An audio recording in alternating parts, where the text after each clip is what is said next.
Over 100 journalists at the BBC signed a letter explaining how they was forced to do pro-genocide propaganda on behalf of the Israeli government. One example they gave of this is how the BBC refused to air the documentary Gaza, Medics Under Fire, which highlighted how Israel systemically targeted healthcare and aid workers. This is a massive scandal that should mark the end of the BBC. The letter explains how the BBC cultivated a culture of anti-Palestinian racism. So essentially, the BBC is a pro-genocide, Jewish supremacist organization. People underestimate how much of a giant problem Jewish supremacy is in the West.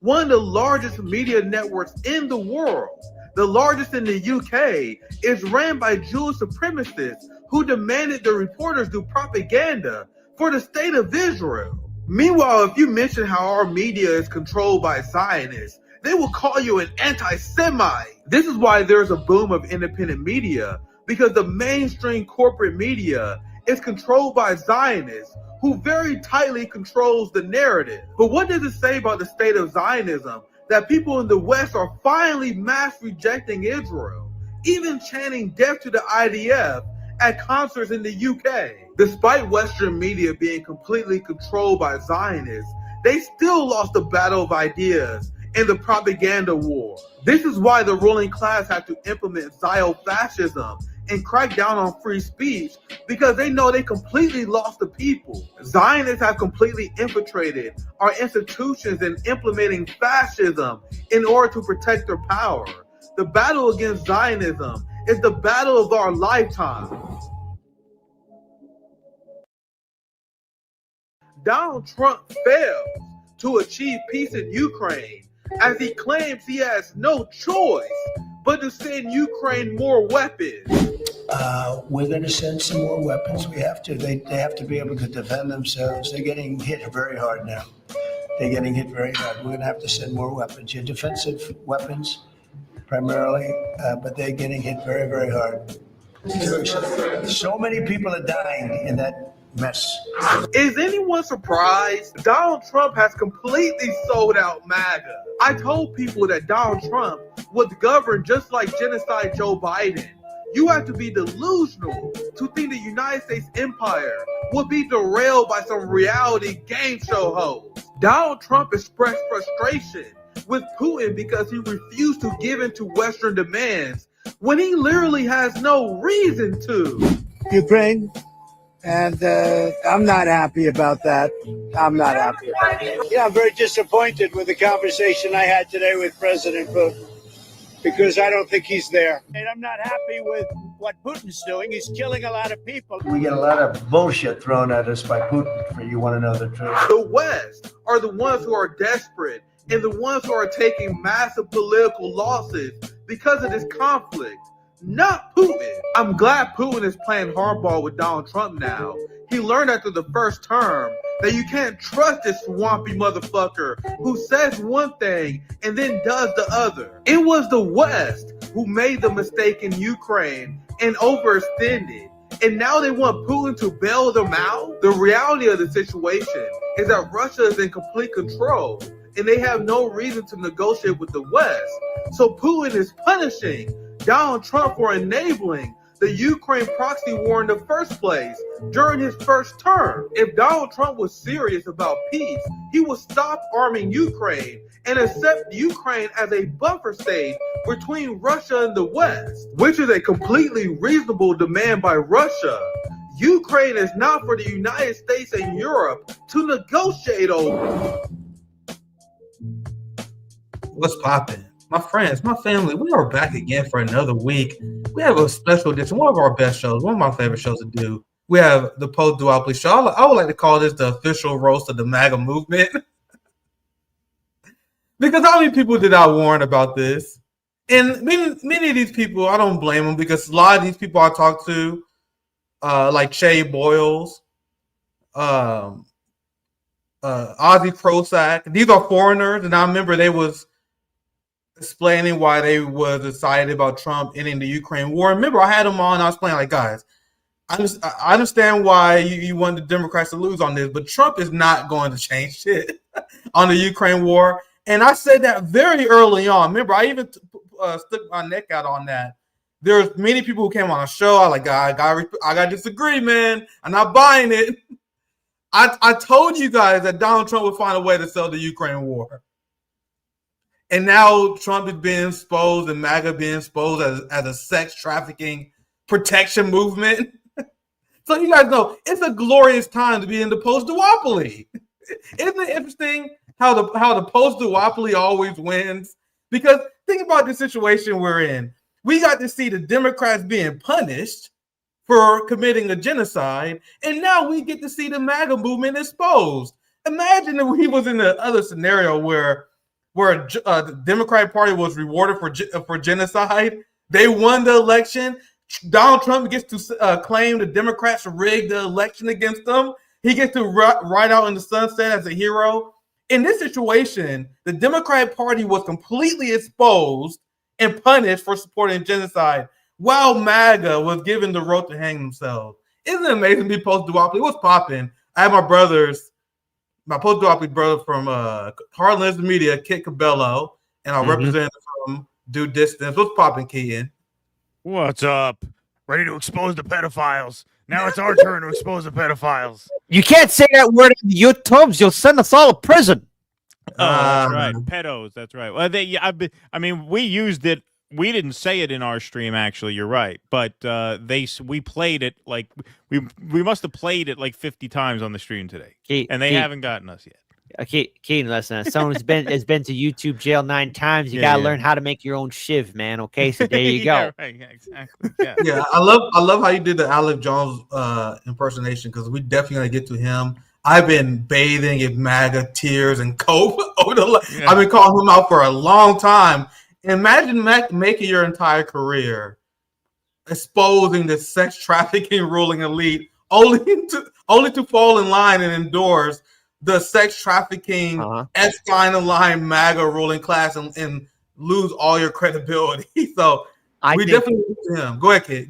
I think it's a fascinating case study because, we're witnessing the fracturing of the MAGA movement. If it wasn't because when we were talking about or covering on Saturday, when Keaton was with me for when we attacked, when the United States was bombing Iran, we saw the fissure begin between the MAGA movement, those who were for Trump bombing Iran and those who were against it. But now it's starting to fracture apart even further because of a campaign promise that he did run on, releasing the Epstein files. He's gone on record talking about it, and now we're seeing that start to fracture out even more. Even those who were gloating that Trump managed to win and he's going to get a Nobel Peace Prize.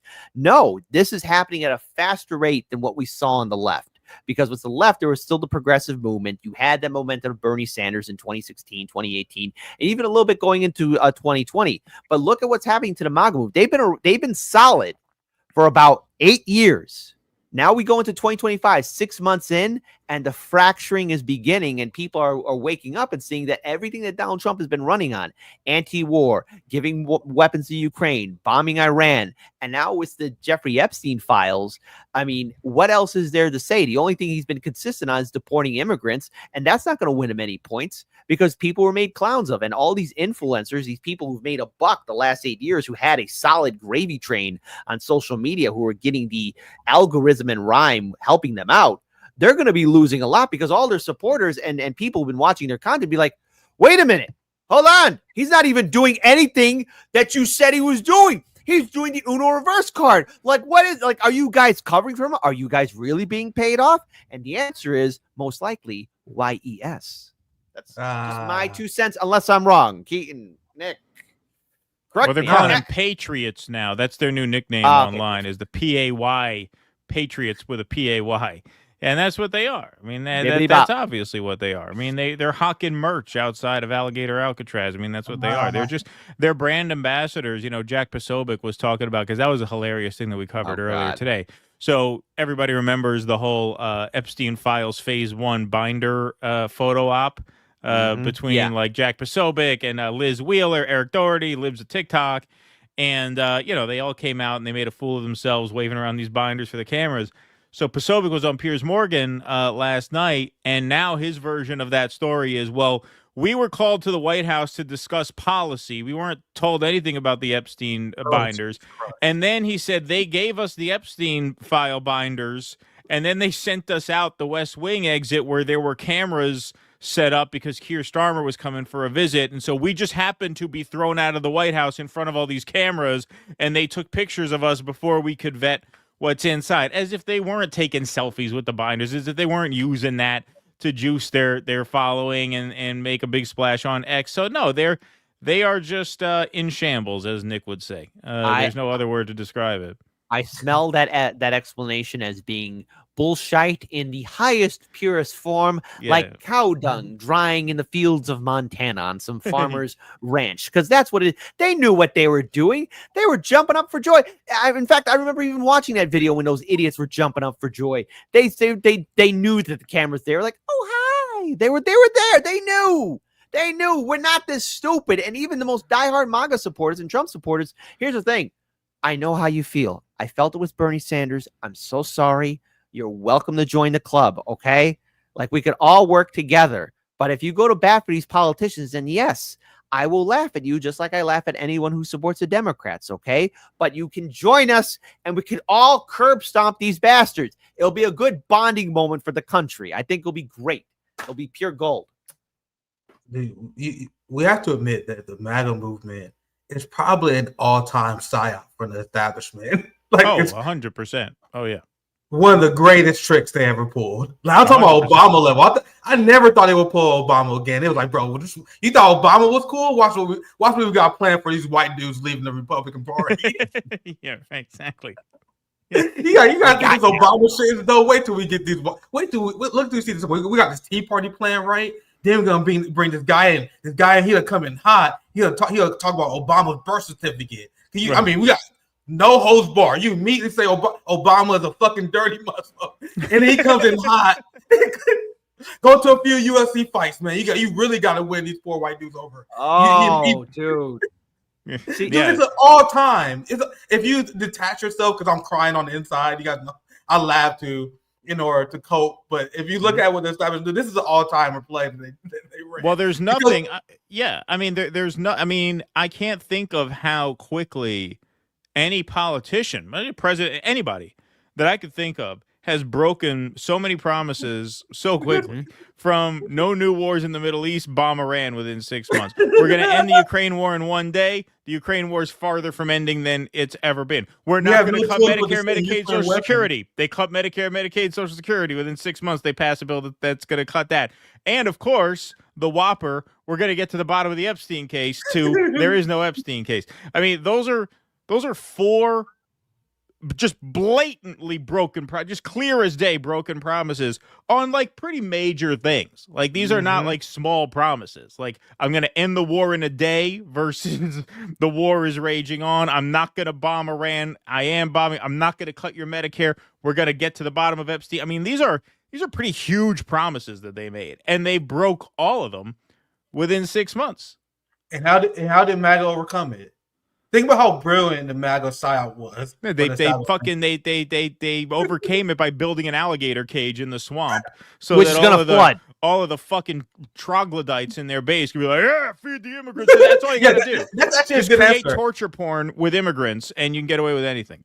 That's actually a good answer because they use the immigrant red meat to distract. That's a good answer. They also use they implement QAnon, like the Israeli psyop. You gotta trust the plan, man. The 5D chess, bro. And then there's another one. These are these are like the dumb examples. Like what you brought up is like what they use on the dumb people, right? What I brought up, they use on the dumb people. Then they got the smarter psyops where they bring up them like the Tucker Carlsons in. They bring in the Candace Owens and the Alex Jones where they say, "Hey, man, don't you know that he being manipulated by his advisors?" It's saying the first term. Imagine how great they are when they pulled this off on white America. When they told him, "Hey man, Donald Trump, he didn't sell you out, bro.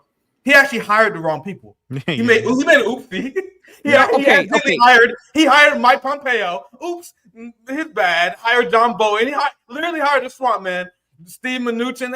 Hey, I know Trump. He was just misled. He was new to Washington, and he convinced these people that this motherfucker All his sellouts in the first term was because he was just some dumb amateur. Okay, go ahead, but you guys see I've seen it. The way these influencers, people of high power and the millions and millions of followers who have all the figgy pudding, the way they're describing Trump being manipulated, I mean, I can only imagine somebody just thinking, yes, he's being manipulated like the king of Rohan, as Wormtongue was whispering in his ear, and Trump is like, oh, I'm so weak. I can't make a collective decision on my own. This person is just in my ear. That's really how they think. Yeah, no, but how else is Trump being manipulated? Look, what he's doing is no different.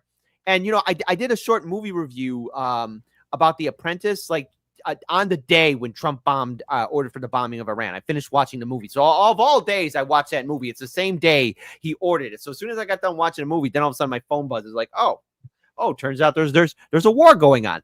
The way Trump is acting is how he's always been. It's always he makes promises, falls through on him. You give him money, you're never going to get that money back. I mean, that's how this man operates. It's only for him and things and people that will probably benefit him. Trump saying all this, he pulled the greatest trick on the American people. And look, I'll say he's the most transparent president because he's never really deviated from anything else but himself and how it's going to serve him and his ego and his pride. This is how he's always been. Everyone's like shocked. Even now, Trump's like, why is he acting? Why aren't you not surprised? I mean, even early on when Trump was running in 2016, I was like, I can't believe this guy's saying this. And then my grandpa, when he was still alive, was like, kid, this is how he's always been. Then my brain worked again. It's like, oh yeah, this is who he is. So he hasn't ever deviated away. I think people are waking up to the fact that this is how he's acting. But we're in war in Ukraine still being funded. And now the Jeffrey Epstein files, gone bye-bye. Hey, what about the RFK Jr., RFK Senior files, JFK files, MLK files? What about those? Nothing but nothing burgers. We didn't learn anything new. And those that are responsible are either dead or very well hidden. And anything that was supposed to be a smoking gun, no pun intended, has long since been shredded or so archived and far hidden, no one will ever, ever, ever find it. So promises made, promises broken. But that's to be expected from Donald Trump, but it's also to be expected from all these politicians. So why is everyone surprised by it? Because I think people are hurt, and they're really not going to be ready for the big hurt from the big, beautiful bill, because there's people who are on Medicare, Medicaid, Social Security disability insurance, and other social safety nets and snaps that are going to be suffering and feeling pain. You want to know what else they said in order to trick people? Donald Trump was giving bad advice. Yeah, he was giving bad advice. I've been seeing these catchphrases, and I've been logging all of them. And I remember all the people who said it. And people like, hey, Nick, come on, man, we either like. I got a lot of. I give a lot of leeway to people who are propagandized, especially the working class. I believe in the potential of the working class. This is why we reach out to people, even those we disagree with. Rome had a great sermon yesterday where he was speaking about the value of doing that. But the propagandists, we gotta keep pressure on these motherfuckers. You gotta look sideways at these people who are propagandists for the duopoly.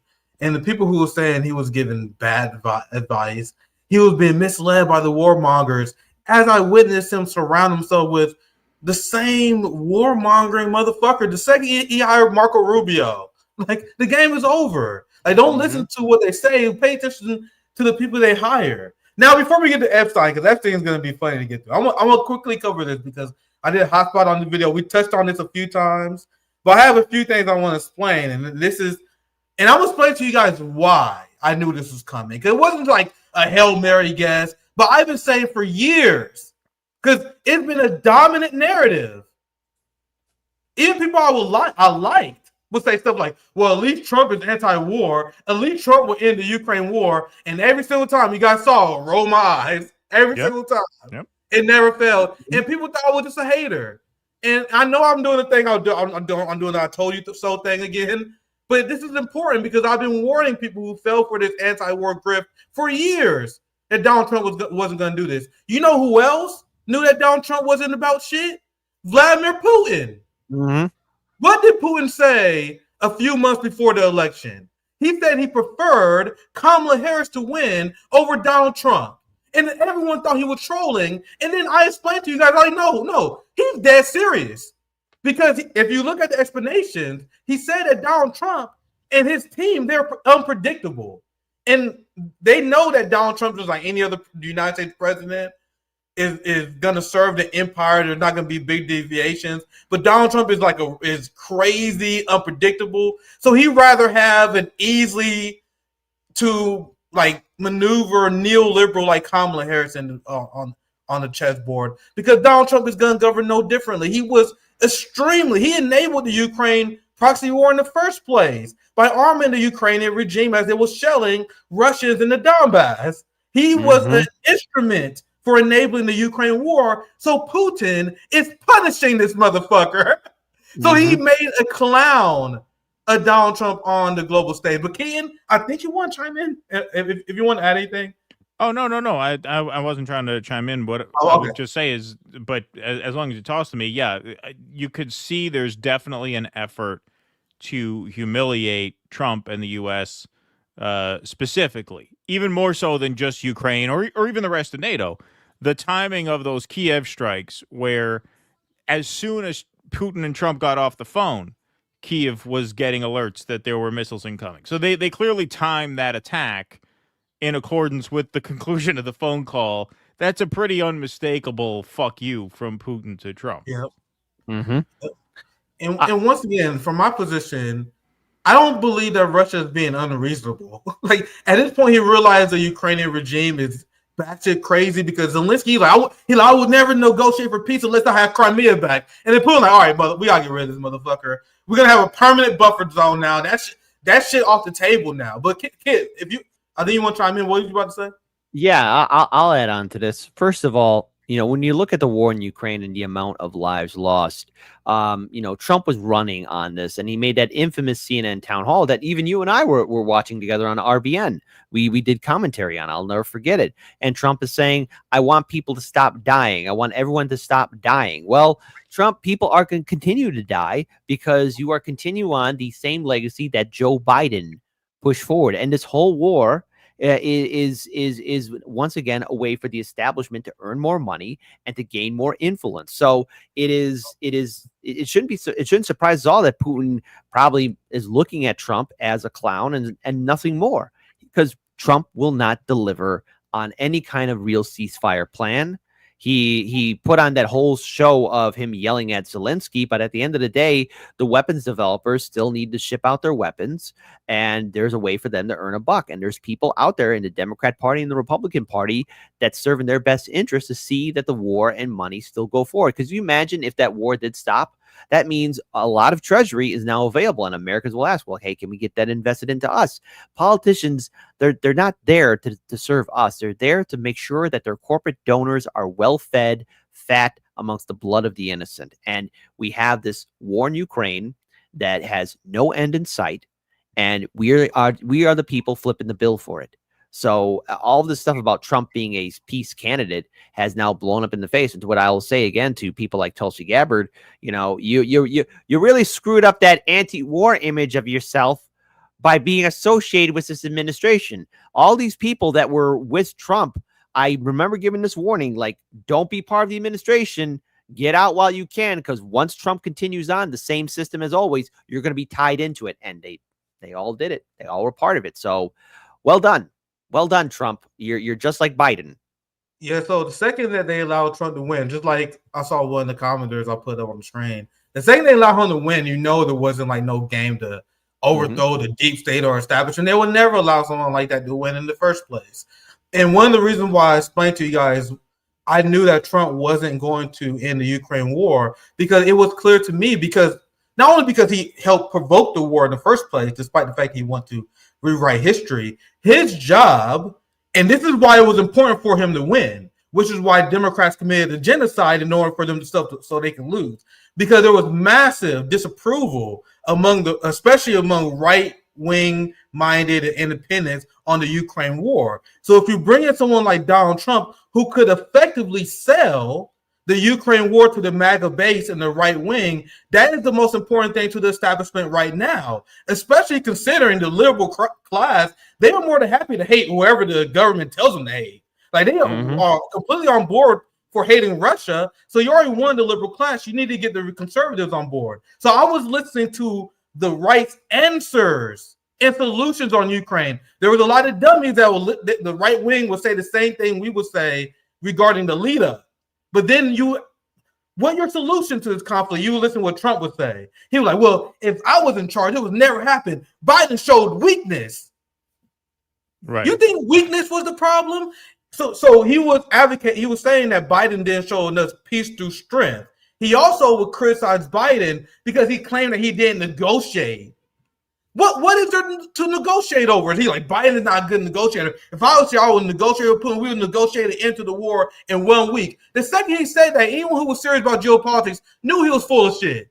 Why would Russia negotiate and give concessions to the West when they're winning the war?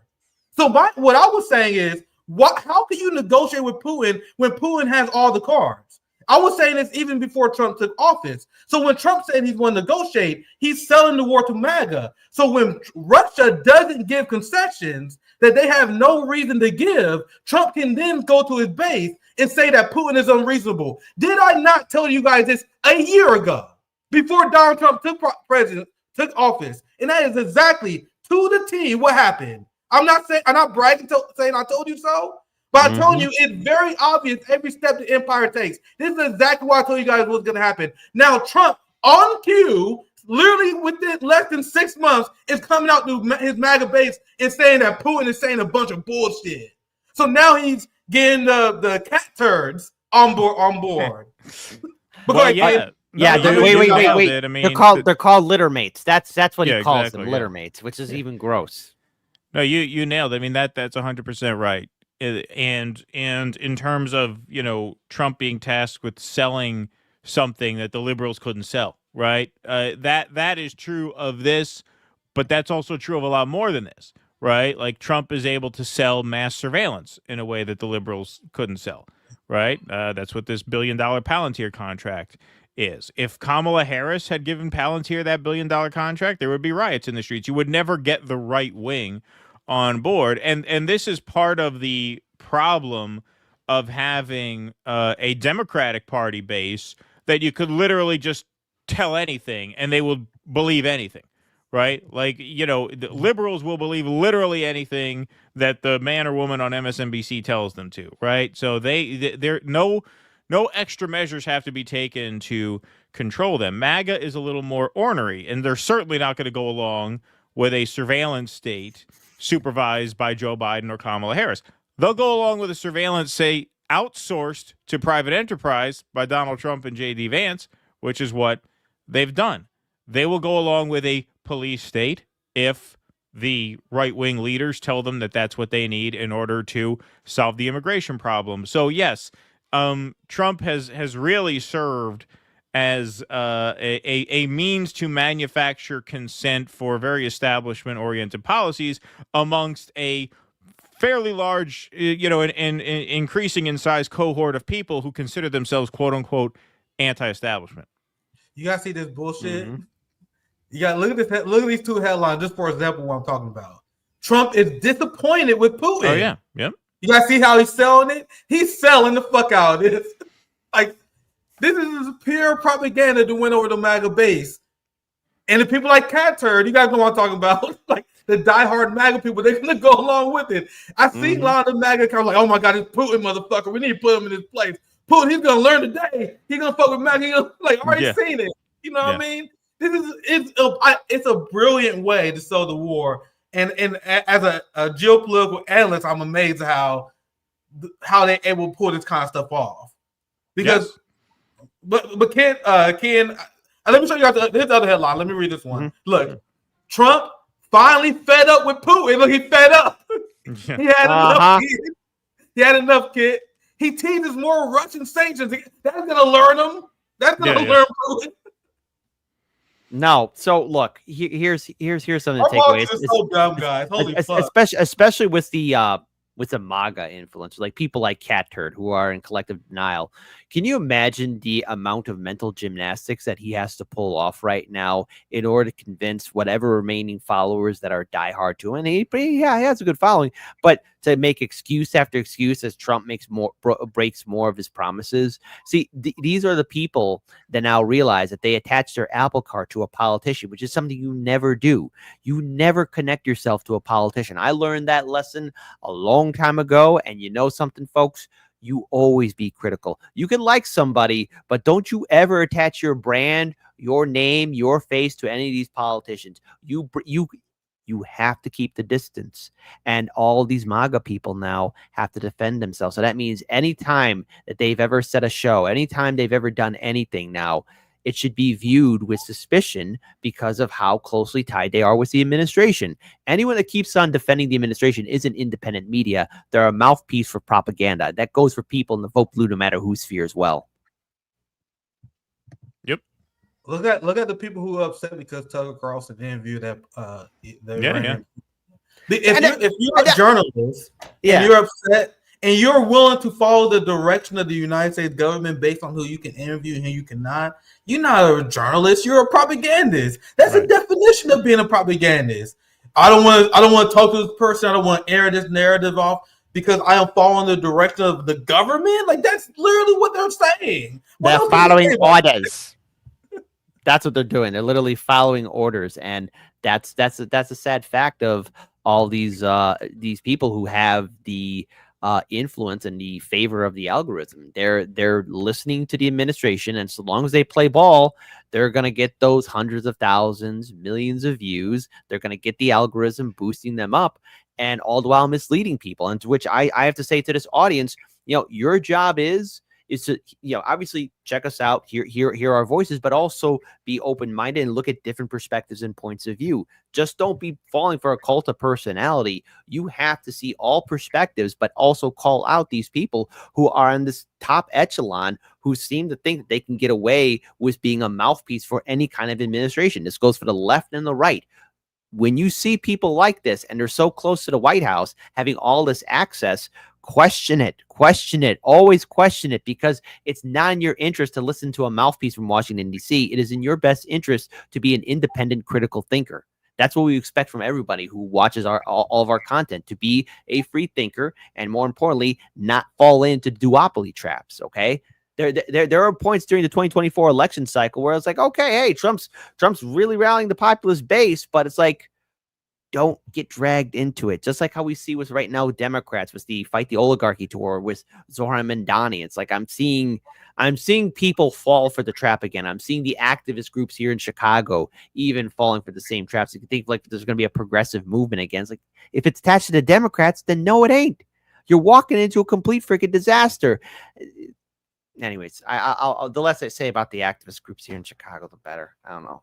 Yeah, we may talk about state of the left, depending on time here later. But Key, any final thoughts on Ukraine? I'm gonna get to the main story. We can talk about Trump at time. But any final thoughts you have before I move on?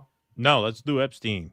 Epstein. Right, let's get to the bottom of this Epstein case. Now it falls to the left to solve the Epstein case. Yes. The anti-imperialist post-duopoly left. I think post-duopoly left is the best way to say it. The post-duopoly left is the only serious people in politics. I'm sorry, I know that sounds very egotistical, but we really are. Like, I think in terms of who's serious and not serious, the post-duopoly left is only people who are serious. The people who claim to be post-duopoly right, the libertarians, they failed, bro. Like the Dave Smith failed. You failed, bro. He tried his best to make up for it now. You know what? I'll be generous here. I'll be the nice guy. I accept his apology. He doesn't have to apologize. He's not canceled. He's not canceled. Don't get me wrong. I'm not canceling him. You guys know I'm just a shit talker. He's a shit talker too. I'm a shit talker. And if he got a lot of making up to do, he's doing the right thing. Good for Dave Smith for holding Trump accountable. I will say something nice about him. Good for Dave Smith for holding Trump accountable. Good for Kit for grounding me. I'll be a little bit nicer to him today, because these are the people who sold this nonsense. These are the people who claim to be libertarians. I told you guys I didn't really take a lot of these people seriously because they fell for the Trump grift again. These are the people who vote for again. So good for people like Jake Shields, for example, who fell for the Trump grift. And like, man, I fell for it, man. I never fell for that shit again. Like, They had the Obama moment. I mean, I had my shit. That was 12 years ago or whatever. But everyone got to have it, right? But let me show this clip because everyone knows the story now. Trump, if you've been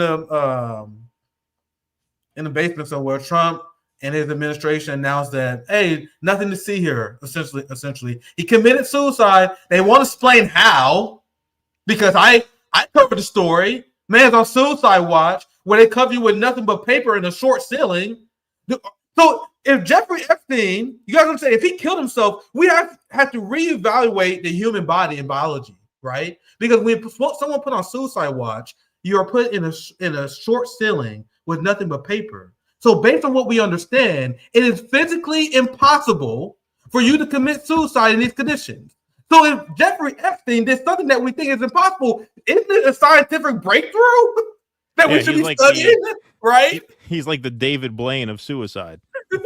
Like, should all scientists be honest? If you study physics, if you study biology, you should explain to yourself, hey man, I thought we had this program. We literally studied that can you commit suicide in these conditions? And after running many trials, I'm sure they did, we discovered that it's impossible. And then this billionaire fuck pulled off a magic trick and committed suicide under suicide watch when the camera went down while the security guard took an unauthorized bathroom break. So I think we need some more explanation than, nothing to see here. So that's the story in a nutshell. Just to quickly sum up for people who don't know what we're talking about. And this is what I want. This is where I want to start, and then you guys can chime in after this video. I'll let you guys start first because this is embarrassing. This is the nail in the Trump coffin because Trump strategically been avoiding talking about Epstein at all costs.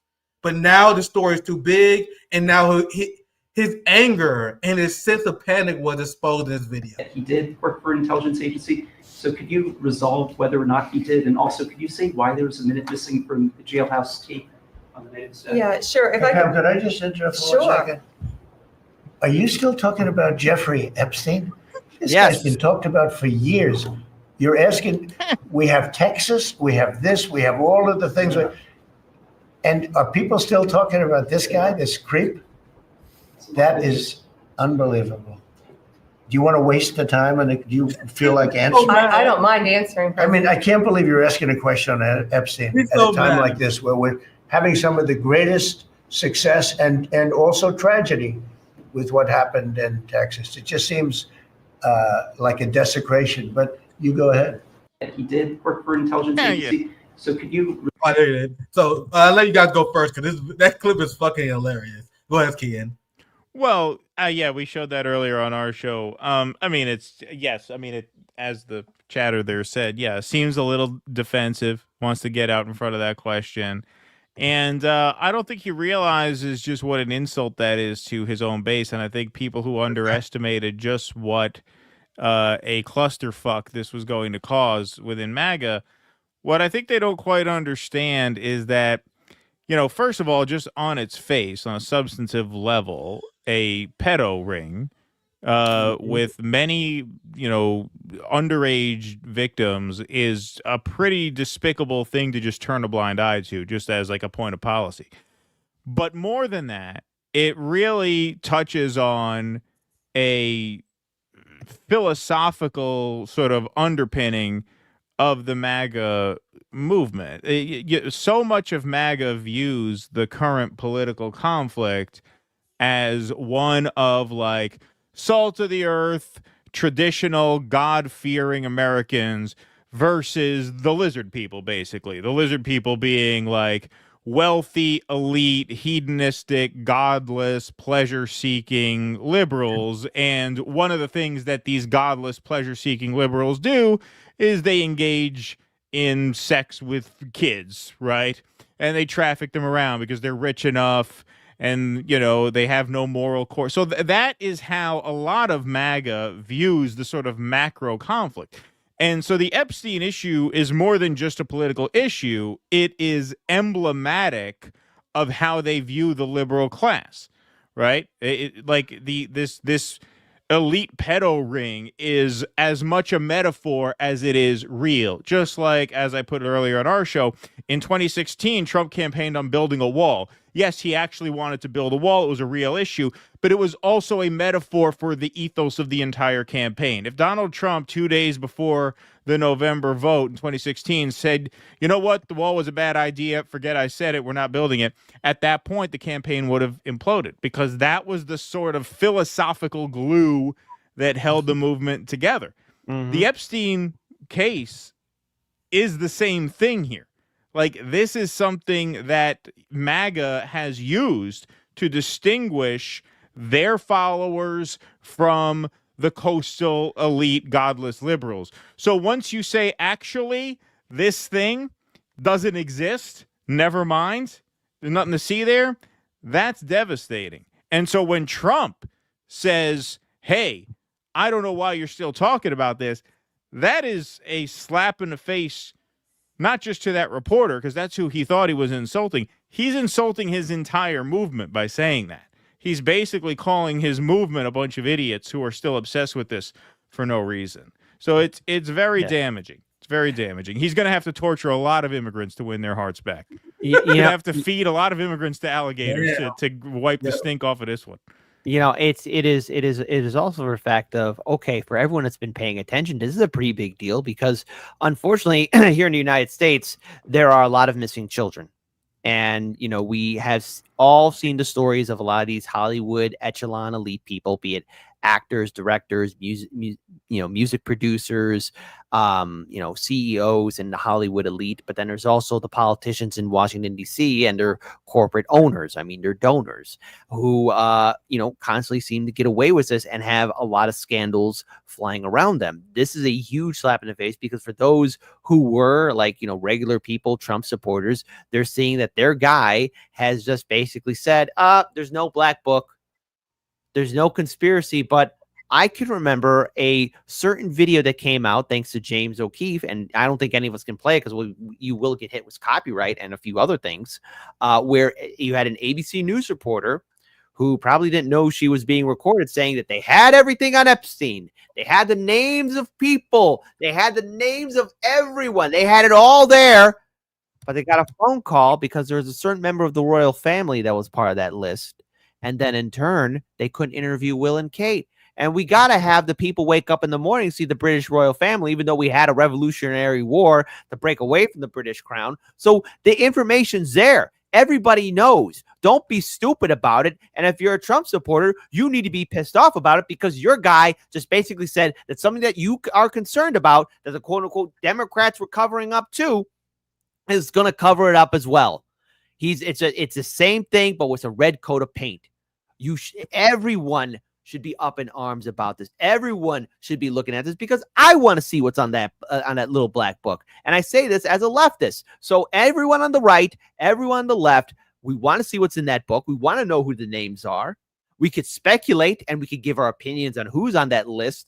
But knowing the sick culture that's in Hollywood and the perverse culture that's in Washington, D.C., everybody knows.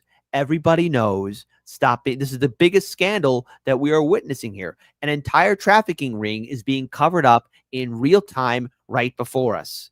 And the administration is saying that you're too stupid to figure it out. Well, let's say that, and this is the pravity that we talk about all the time. Donald Trump, like, oh yeah, there was a sex trafficking ring. Who cares?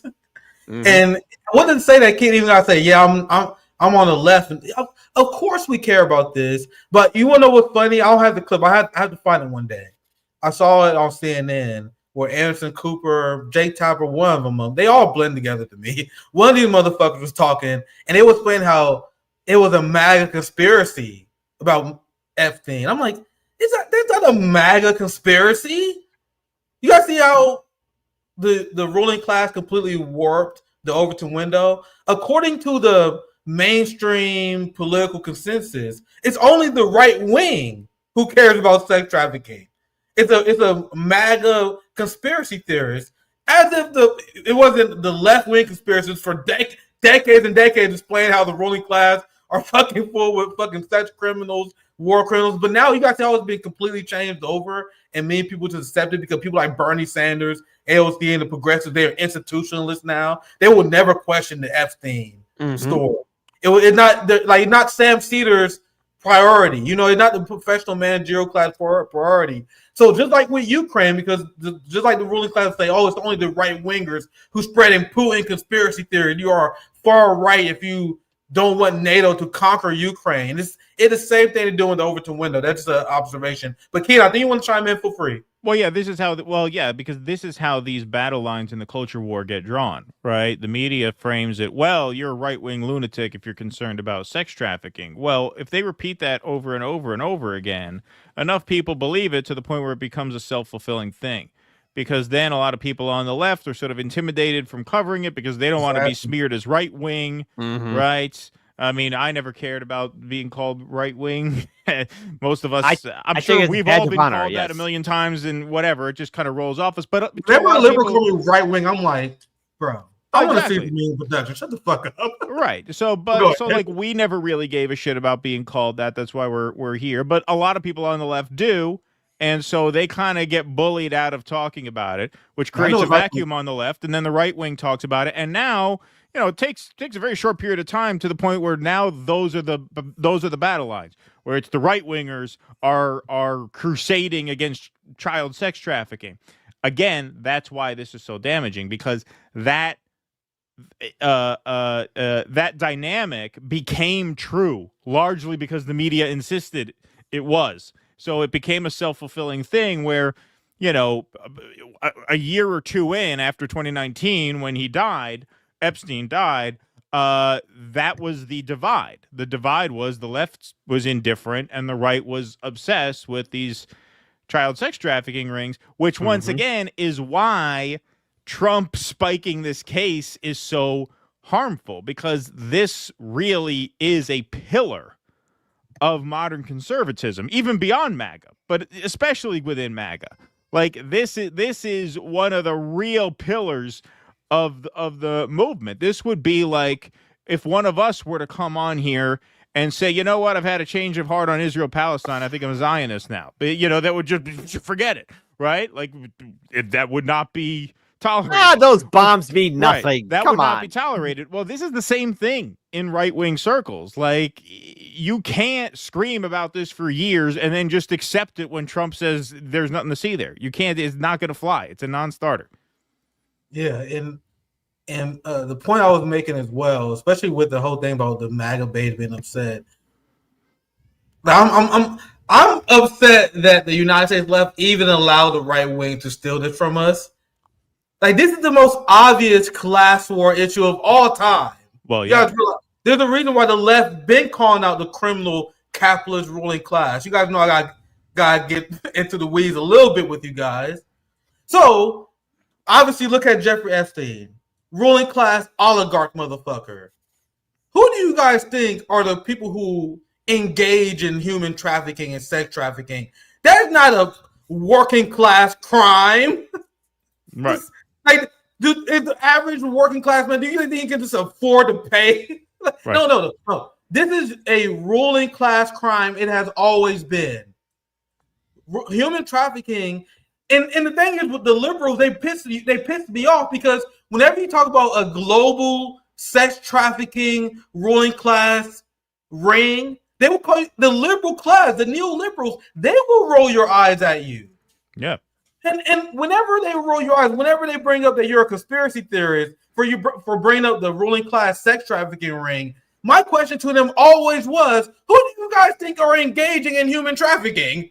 Right. Do you think it's average people? No.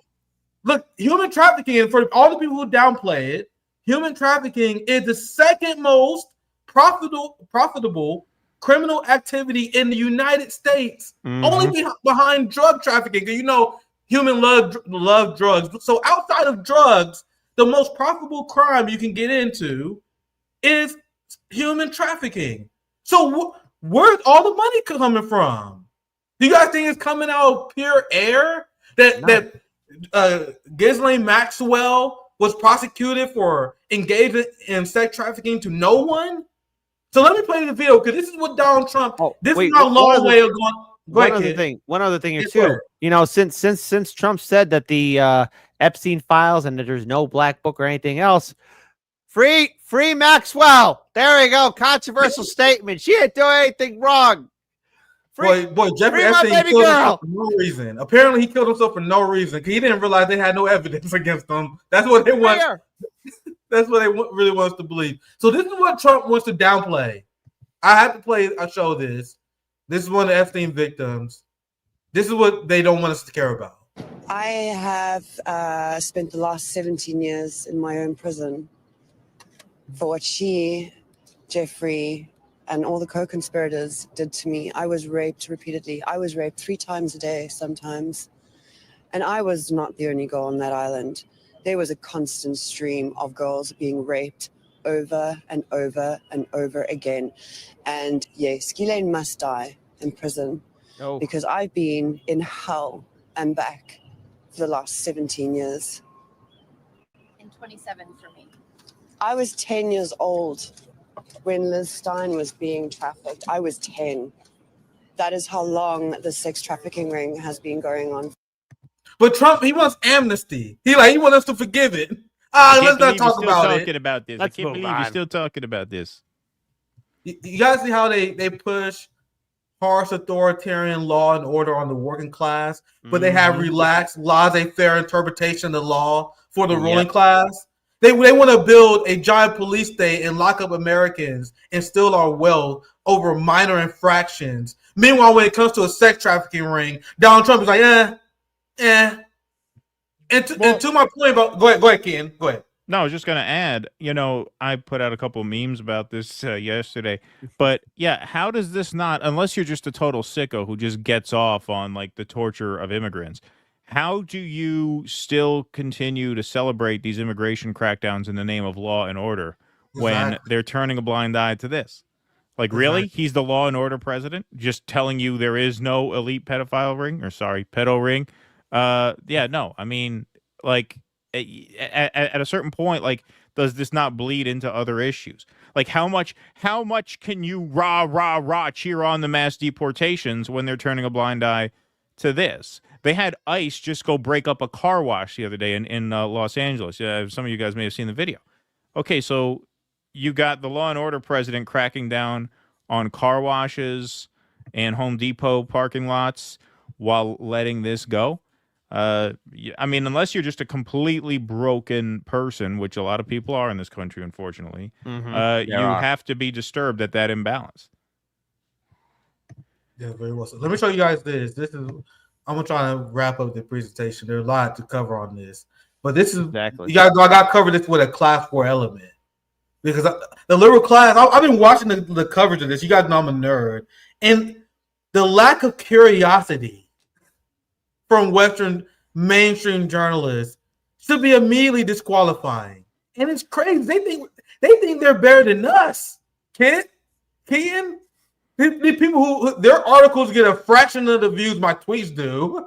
Right. God forbid Fox News, they get less views on their videos than do Dissidence, but they think they're better than us. They got no curiosity at all. Like, I saw the way like Anderson Cooper, Jake Tapper, and them was covering this. Who knows? It's MAGA conspiracy. Did Bill Clinton rape children? Who knows? Whatever. One of them life mysteries I guess we're never gonna solve.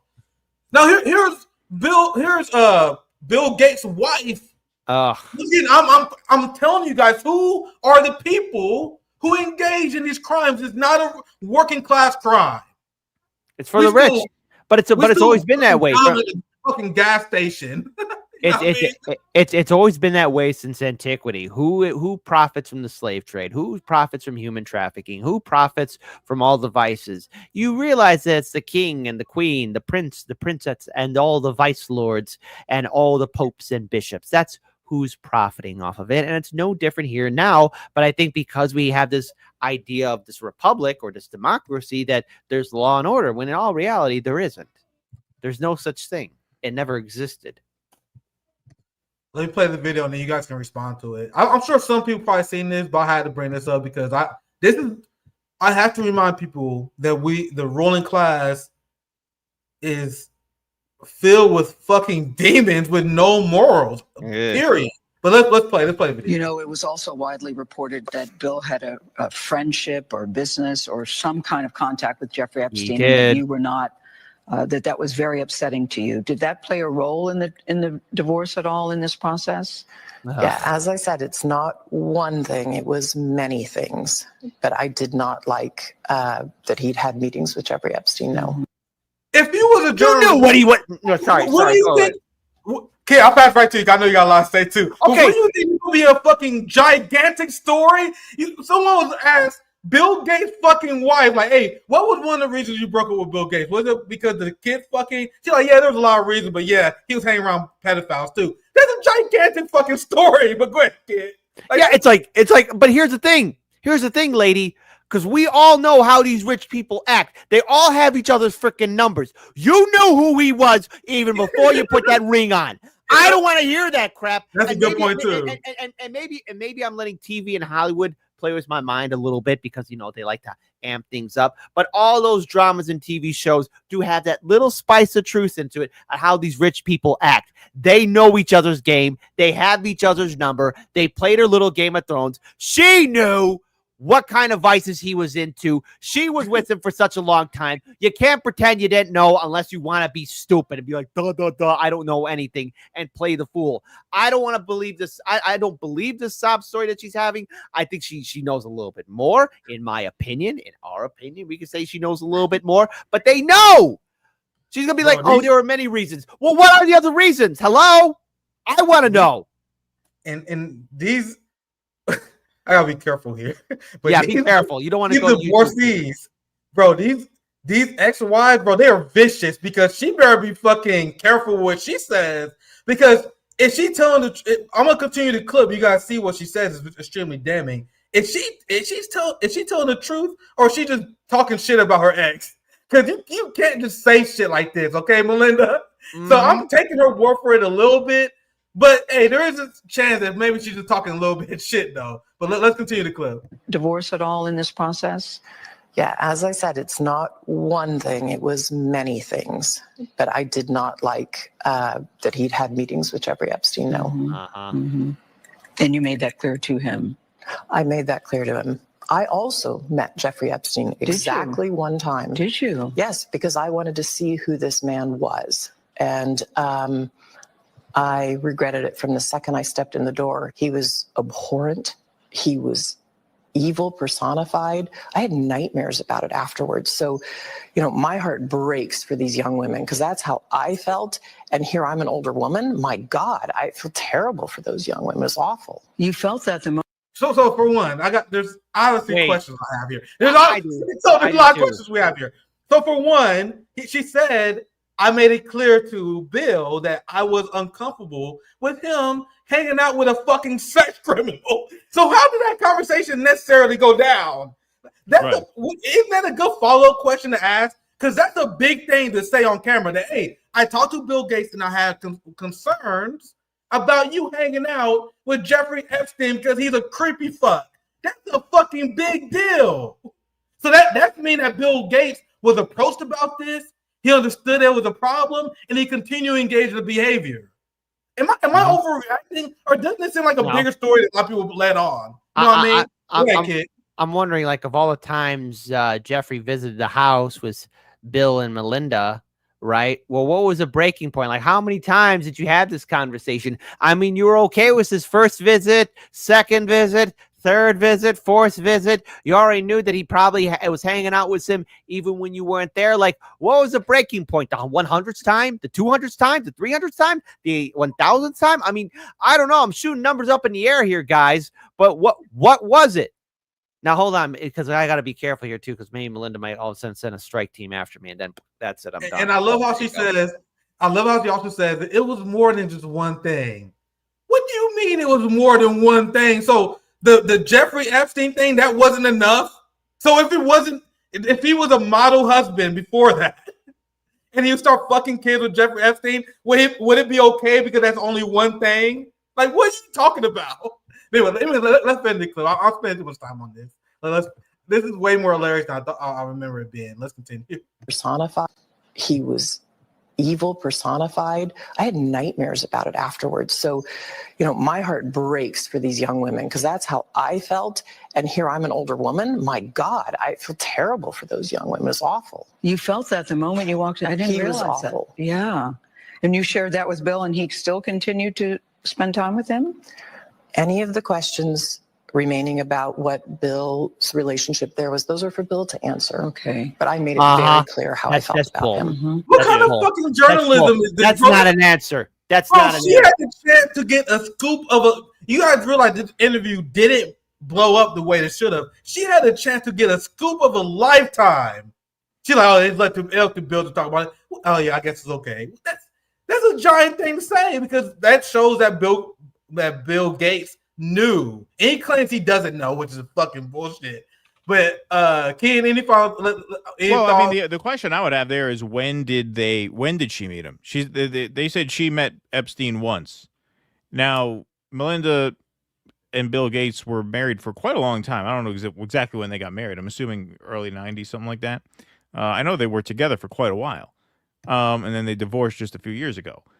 So did she meet Epstein before his first criminal case, which would have been what, 2006, 2000, something like that? I forget exactly. It was like mid-2000s was the first case, I think. So did she meet him before then and realize he was a scumbag, or did she meet him after those first cases? And then the major sex trafficking case was 2019, and then from there we know what happened. But when did she meet him? Because if she met him before these major charges broke and she got those vibes, see, I don't really believe that. I don't really believe that she got those vibes from him. No, I don't really believe her. Like one of the comments said, they all sociopaths. There's no like good guy in this scenario here. All these, like the interviewer, the journalist, all of them are bourgeoisie scum at the end of the day. Right? She's saying I met this guy once. I could tell he was evil, personified. Well, did you meet him before or after he got busted? The first case was like procurement of a underage prostitute, and then the sex trafficking charges were much later. But there was a period where they must have been married before he was charged with anything. Did she meet him at that time? Because that kind of affects what your judgment would be based on one meeting, I would think. Yeah, If it doesn't, and you could just pick up that he was evil personified in whatever 1999, well, that opens up a bunch of other questions. Yeah, the biggest question I have is, what did that nigga do to make her that damn mad, bro? Because imagine how much Bill Gates pissed her off for her to go on an interview that she knows going to air and drop the EPSTEIN bomb on them, bro. Right. Damn, he must have pissed her off really bad. She might have caught him in an act. Just throwing it out there, maybe. That's the ex-wife motherfucker, bro. You really gonna drop the EPSTEIN bomb on them, bro? And that's why she backtracked. I think at the end she realized she went a little bit too far. She's like, I think that's for you to ask Bill.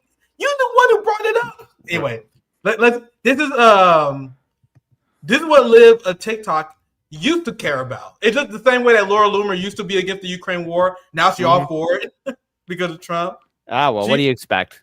She was against going to war with Iran. Now she's for it because Trump is doing it. The same with Liv. Look, Trump said he will release the EPSTEIN client list if elected.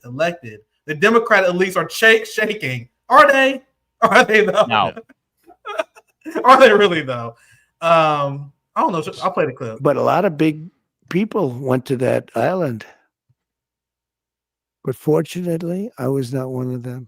It's just very strange for a lot of people that the list of clients that went to the island has not been made public. Yeah, it's very interesting. Probably will be, by the way. Probably. No. So if you're able to, you'll be. Yeah, I'd certainly take a look at it. Now, Kennedy's interesting because it's so many years ago. He changes the subject immediately. They do that for danger, too. Yeah, I'm glad. I saw that too, bro. We saw what you did there, Trump. I mean, that was kind of a tell, to be honest. He quickly, I'm gonna look at Kennedy quickly. Well, I tell you, the Kennedy thing, that's much more interesting than the Epstein thing. You know what's also hilarious is how the MAGA influencer and propagandists are already trying to get ahead of this because they see how badly this is going. Yeah. Well, I mean, look, here's the thing. Trump ran on the Jeffrey Epstein files.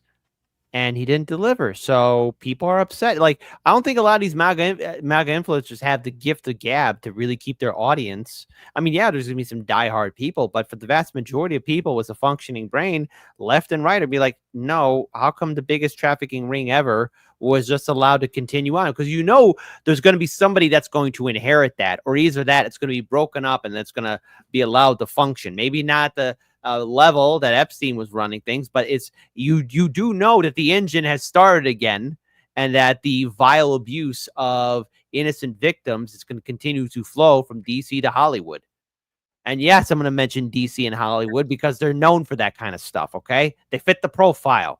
Hollywood is filled with nothing but broken promises and people's dreams where they die. And DC is where dreams go to die. And who is it ruled by? The people who run the show. So you know for a fact that it's already running. And Laura Loomer's going to say, what, the America Party? Like, I have my opinions about Elon Musk doing this America Party, but that's not the big thing. The big thing is that the Jeffrey Epstein files were just pushed aside, and we all saw it.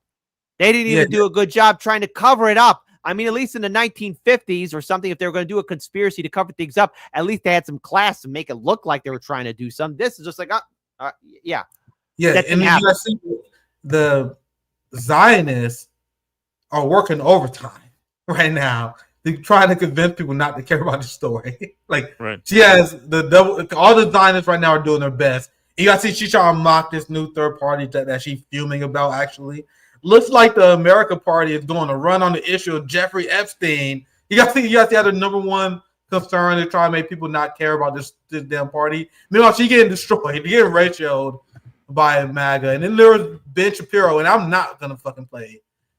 I think I only going to play like a little bit of it. I think I'll put one part out because I'm like, man, I will listen to this shit like, bro, there's no way I'm subjecting my fucking audience to this. So I'm going to show you guys this one quick part here because it's too much, bro. Ben Shapiro's too much. I can't even hate watch him. Like, you guys know I can hate watch a few people. But I can't. He's too bad. I can't even hate watch this motherfucker. I can't even do this. So let's play. I want to play a little bit of this. Okay. But this is an example of the Zionists doing their best to like, hey, let us see here. Trump already stalled him. We got to trust in Trump, right? But the DOJ and the FBI, again, run by people like Dan Bongino and Kash Patel and Pam Bondi are telling you. I'm not telling you. They're telling you. People who are members of the Trump administration, people you elected and put into these positions to get you the truth on this matter, are telling you that he didn't, in fact, he was not murdered. He did not keep a client list, and he did not blackmail powerful figures. Okay, right? That is the thing that they are saying. Not I. They are saying this. If you're willing to throw that over and claim they're lying, then I'd like to see you present your evidence that they are in fact lying. Because I know Dan. I don't think that Dan Bongino is lying to me. Of course you don't. Of course you don't. Of course you don't. Of course the Zionists, the Israel first motherfucker, wants everyone to just forget about this damn story. But can anything else you want to add? Yeah, my friend who also loves Israel couldn't possibly be lying for Israel. Case closed. This would be like, I made this point in our show earlier. This would be like one of us coming on our show and saying, listen, guys, AOC said Kamala is working tirelessly for a ceasefire. AOC said that. Do we really think she's lying to us? Really? I mean, that's what it would be like, right? He's basically saying, no, my friends can't possibly be lying to me because they're my friends. They can't possibly be liars. I, Ben Shapiro, am vouching for their character. Dude, like, the amount of cope here is incredible. But what does it say about their values? That this is something that they don't inherently care about. Mm-hmm. You want to get to the bottom of this. And this is why I tell people all the time, my mind been decolonized. I'm not impressed with Western culture. Like, think about all these damn scandals. You have the Catholic Church, massive scandal. You have Jeffrey Epstein and the criminal ruling class engaging in sex cults. Mm-hmm. Right. Kids. Like, this is, you guys see the moral degradation of the ruling class, how they're all creeps. These are the same people who want to morally posture over us. They justify not paying you the wage you deserve because you're a lowly worker who's lazy, who don't deserve it. He's just some fucking lowly worker. He's just a fucking burger flipper. Meanwhile, they're the worst people in the world, period. Yeah. Yep. the fall of the West. And someone who having a hard time with this. He looks so constipated. He's like, you guys, it's the globalists.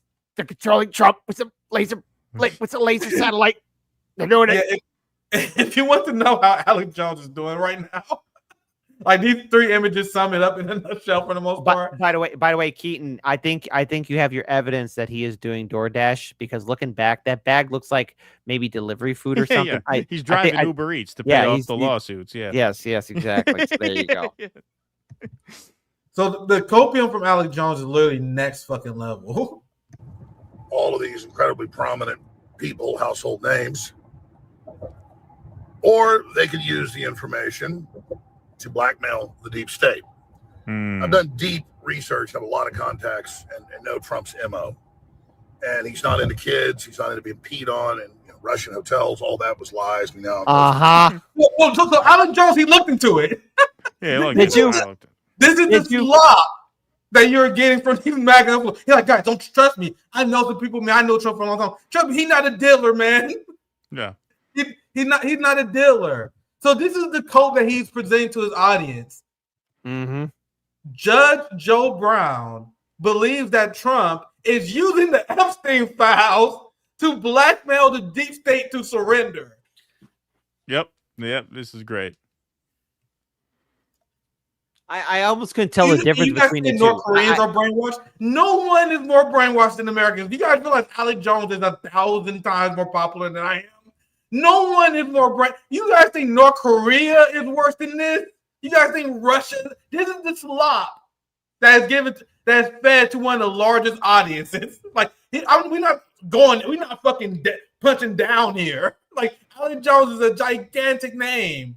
This is the slop that is fed to people on the right, and the people wonder why they fell for fell for Donald Trump. But sorry, Kid, I know you want to chime in. Go ahead, Kid. Again, you guys can chime in. Well, I almost had a hard time telling the difference between the two, because I know Alex Jones has done a drastic decrease in like body weight and everything, and for a minute there I thought like that was just like I thought it was like just like a double reaction video of Alex Jones reacting to Alex Jones for a second.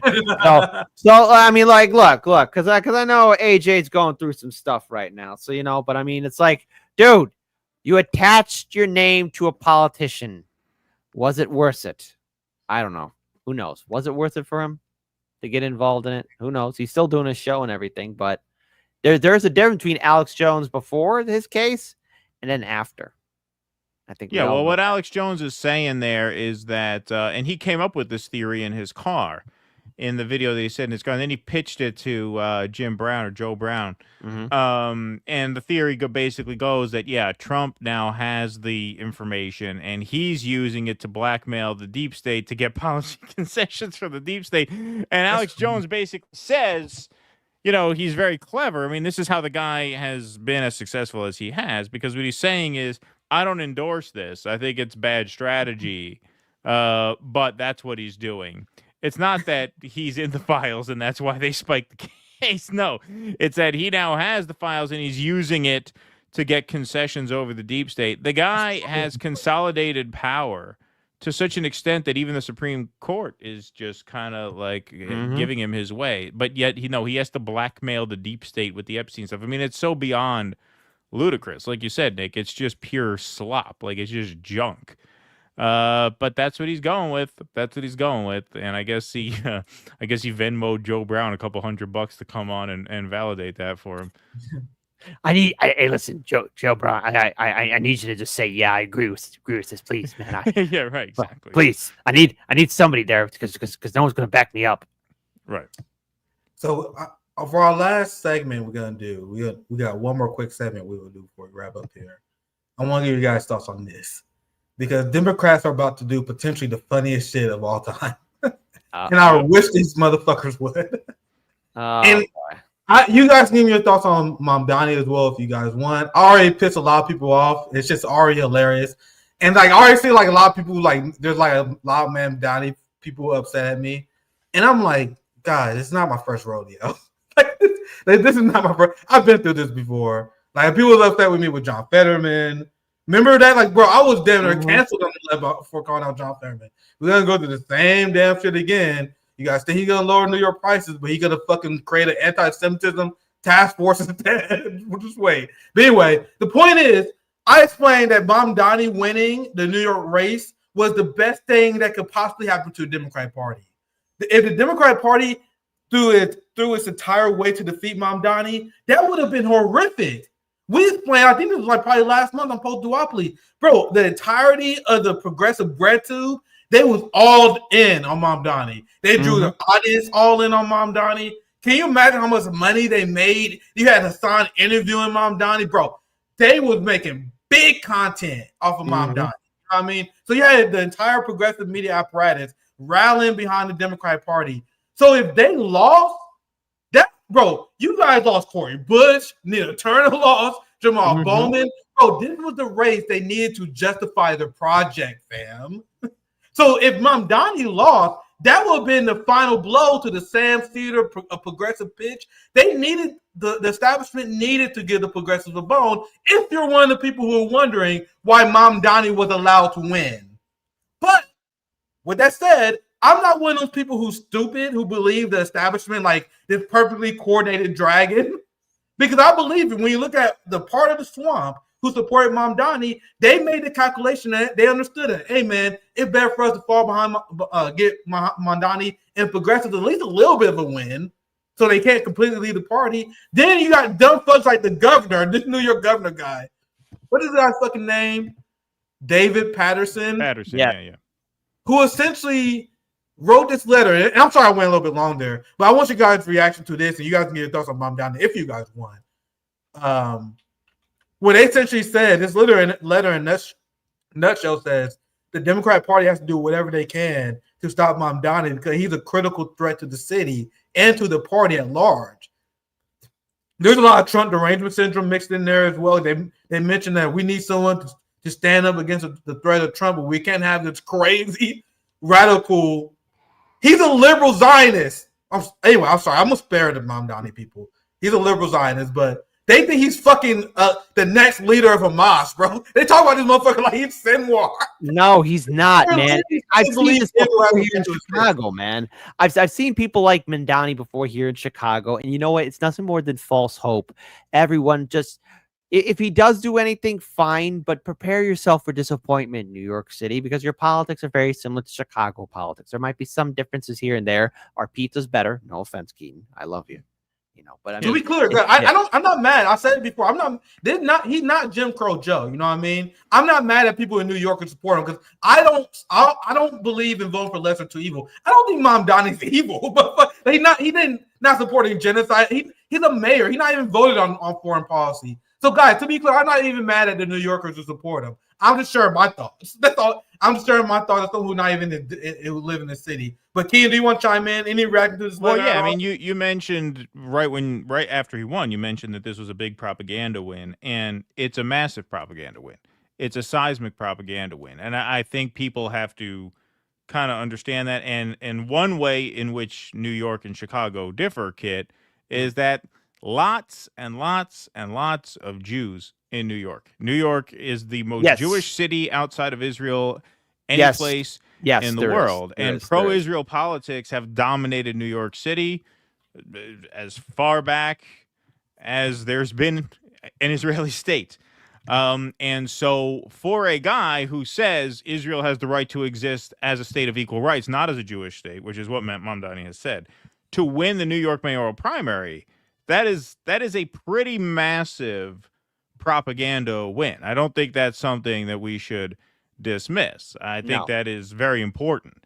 And I think it's important to claim that victory because I think movements, live on victories and die on failure. So I don't think we should run that into the ground. And I think the reason why Mamdani stayed firm on the idea that Israel can only exist as a state of equal rights and not as a Jewish state is because he knew that he was kind of riding the pro-Palestine movement into office. So that's a flex for the movement, that they basically got behind this guy and they kept this guy in line. This guy did not really waver when push came to shove. He tried. He's weasel. Look, he's a DSA guy, right? He tried. Like, when they asked him on TV, they said, so what do you think of Israel? He says, I think it has a right to exist. He wanted to stop there because he wanted to just take the easy way out. But then they pressed him. They say, as a Jewish state, and at that point he knew, if I say yes as a Jewish state, the pro-Palestine people are going to abandon me and I'm going to lose. So he toed the line that the pro-Palestine people wanted. Like, that's kind of what you look for when you're talking about, okay,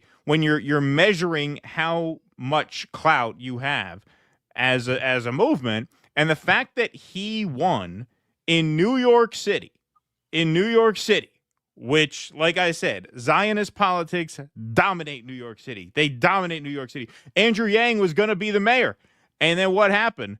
There was the violence in Palestine in May of 2021, a month before the primary. Yang comes out. He backs Israel. The progressives in his coalition get pissed off at him. So he comes out and he pays some lip service to Palestinian rights. And at that point, the Zionists in his coalition jump ship because he had this weird kind of left-right sort of coalition. And what happened? His support imploded. He was done.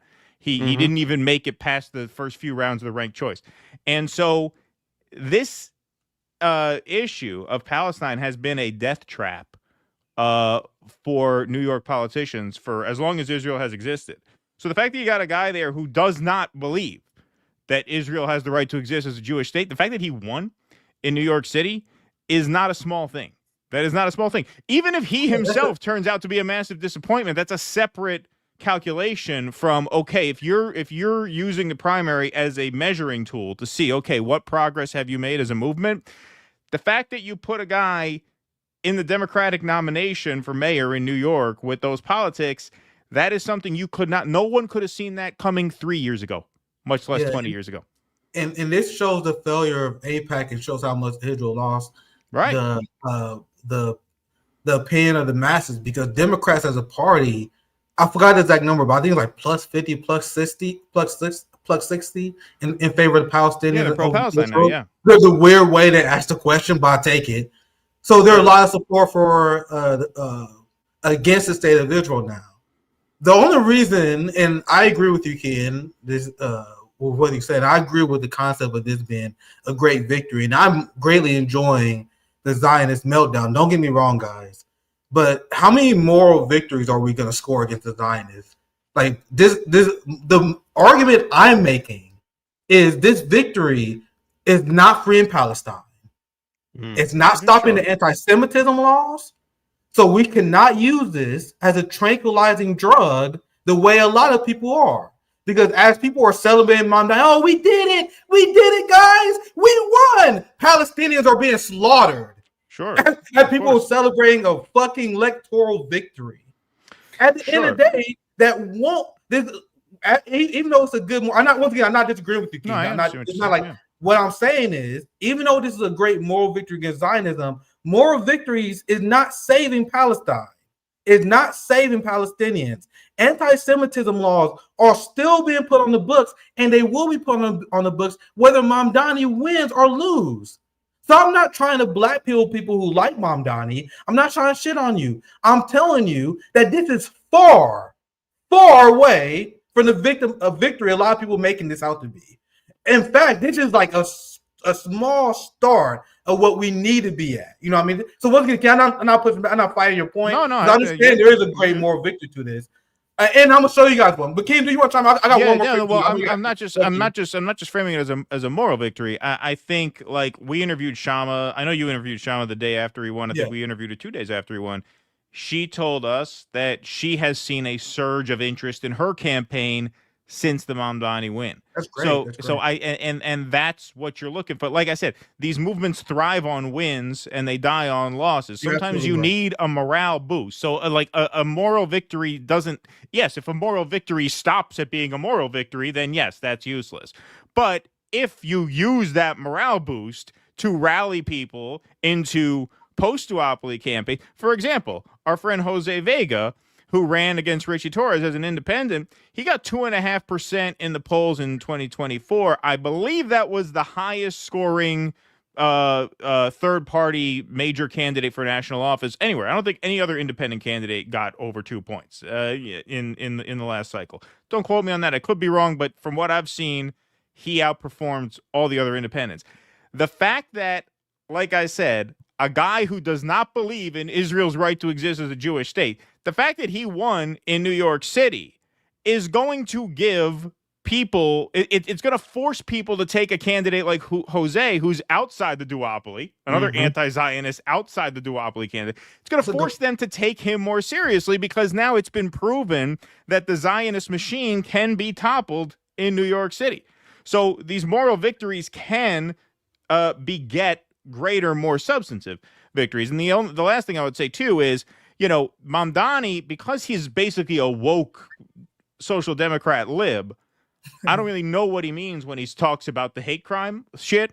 So you got to be, that's a huge red flag, obviously, because that could mean anti-Semitism laws. It could mean you're not allowed to look at a trans person sideways. You don't really know what the hell he's talking about. He's going to have to specify that. And I think the movement should hold him accountable for, like, they should get him nailed down on that. What do you mean? Are you going to adopt the International Holocaust Remembrance Association definition of anti-Semitism? Because Adams has already done that. Cuomo is promising to continue that as mayor, which greatly restricts the ability of pro-Palestine people to organize in New York. It does. Like, you're talking about essentially criminalizing anti-Israel speech under Adams or Cuomo.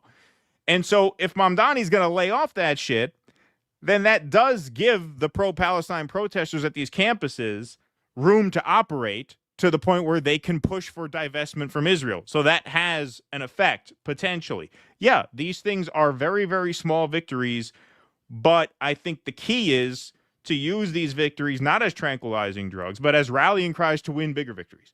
And I think the Mamdani win in the primary has potential for that. Does it have potential to go sideways and turn into another AOC? Absolutely it does. And that's why I'm not telling people go out and knock on doors and donate and shit like that. But I'm also cautioning people against being too black-pilled about it, because we've seen Shama say that she's had interest generated off of this. I'm sure Jose has had interest generated off of this. And I do think it can be a stepping stone to doing bigger things. And I think we should not poo-poo that too much, even though, like I said, and I'm not pushing back on you. I agree with what you're saying too, that there's going to be a subset of people who use this as a tranquilizing drug, and yeah, obviously we have to guard against that. I'm gonna show you guys this, because this is the good part about him winning, and the fact that we get the clips. like these people these Zionists are having a complete meltdown, and I'm greatly enjoying it. I think Jews should be fearful of Mamdani. Yes. They're terrified. I've never felt like, wow, I may need to leave New York. No, you don't need to leave New York. Get out of here. Sold. That's it. Like, the more the Zionists shit their pants over this guy, the more I want him to win. It's that simple. It's that simple. And I can see I can see that that's the most base fucking thing a mayor can possibly pull off, is to get the Zionists to flee. Well, you saw Betar. Yeah, that'd be the most radical thing a mayor have ever done. You saw Betar when you guys all know what Betar is. They're the thugs who go around putting the beepers in the pro-Palestine protesters' pockets. You know, the trolls. Yeah. God, they go around New York terrorizing pro-Palestine protesters, and that's literally what they're doing. If a pro-Palestine person made that kind of threat against a Zionist, they would call that person a terrorist. So that's what these Betar people are. They go around the city terrorizing people. They are currently emboldened to do that. The cops don't give them shit about it. Eric Adams isn't going to do shit about it. Andrew Cuomo is not going to do shit about it. When Mamdani wins, they're saying, we need to get out of New York City. Like, we can't just pretend that that's not a real difference. There's a major difference between these Zionist thugs feeling emboldened to terrorize protesters and saying, you know what? Like this guy's saying, it's time we pack up and leave town. This guy will put Zionists behind bars. Once again, they talking about him like he's Sinwar. No, what he's going to do is going to create the political police with Commissariat Hans and his deputy Fritz knocking on the doors. Yeah. So once again, I hope you're right, Ken. I don't think he's Jim Crow Joe. He's not evil or anything like that. I'm looking at other alternatives. I'm looking at the Marina Party in Mexico. a movement as said, fuck neoliberalism, fuck working with neoliberalism, and building a third party. But seeing Zionists like that in shambles, that's definitely a win. But we can begin to wrap up here. Great, Kid. I want to pass to you. Any final thoughts? Anything you have coming up? Me? Okay. Well, actually, in late July, I need to find out more details on it, but I don't want to say anything, but I'm going to be on a very large platform and could be potentially some good growth. And I'll be sure to give you guys some shout outs to, again, some stuff happening. I also got one guest in particular whose work I've been following. It might have to be on the weekend when I do this interview, but I am trying to get him onto the show. And if that happens, it's going to be just a fun interview to be set up. And otherwise than that, Heartlands Media, we're live Monday through Friday, 9 a.m. Central. And I'm just going to say this. I've got nothing but love for the independent media community and the people who are supporting Heartlands Media. I just can't thank everybody enough for the solidarity and kindness. And just thank you on behalf of me and Daniel. Just thank you. Yeah, you know, we always got your back, brother. And also, there's going to be a light week for me. Like, you guys know I got to leave with a banger on post-duopoly because I can't wait. I'm meeting my brother Rome in Chicago this weekend. My backyard.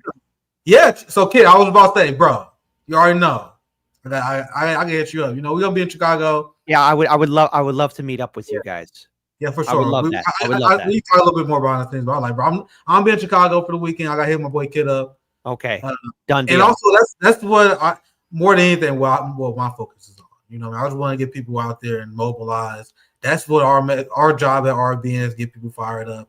And even though I could be annoying at times, my whole thing is like, you like Mamdani, don't like Mamdani, you better get in the streets, you better organize, you gotta be building something. No one or nothing gonna save you. We gotta be building something, and that's what we're doing at RBN. So we meet up with the Frampton Jr. and there's so many people in shambles over that. Oh wow, that's great. That's awesome. It's great. I think Rome already met him before, but it'd be the first time I actually get to meet him. So that'll be great. We've been fundraising for the last few weeks, so I'm looking forward to the trip. Also, look forward to meeting some comrades out there. So, also Kid as well. So I had to bring that up. So that's why the content gonna be very light. I hope you guys enjoyed the post-duopoly show. But Kid, any final thoughts? Great to see you. What's coming up on New Distance? I know you guys did a banger show earlier today. Thank you, man. Yeah, no, great to be here. Great to be here as always. We are live on Thursday at noon. It'll just be Russ and myself. Oh, we got the Misty Winston show, by the way, which we are producing now. So that's live every Wednesday night at 8 p.m. On Rumble exclusively. And then we drop clips to YouTube, but we stream that exclusively on Rumble. So head over to our Rumble channel and follow us. And Misty is live every week at 8 p.m. Every Wednesday. And so she's that's a banger show. You guys know Misty's my original reigning buddy. We love Misty. Yeah, Misty's right about it all. Got nothing but love. Got nothing but love for Misty. I'm an RBN member of Misty, so make sure you guys check out his that show. Thank you guys for watching. Once again, it's gonna be very loud in content. I have no announcements. I'm working on a lot of guests for next week, but I'm gonna prepare for my trip to Chicago. So it's gonna be a very light week in terms of content on RBN. But hey, that's why we got the post-duopoly network. Make sure you guys check out our lens. King, my boy JB had a banger show with Nico House, my hotspot brother.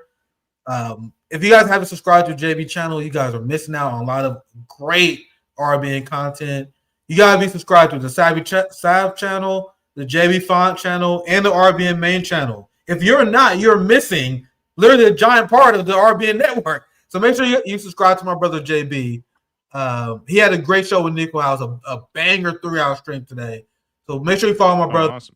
Make sure you guys get involved in a local organization. And stay motivated, stay humble. I love you guys. Take care.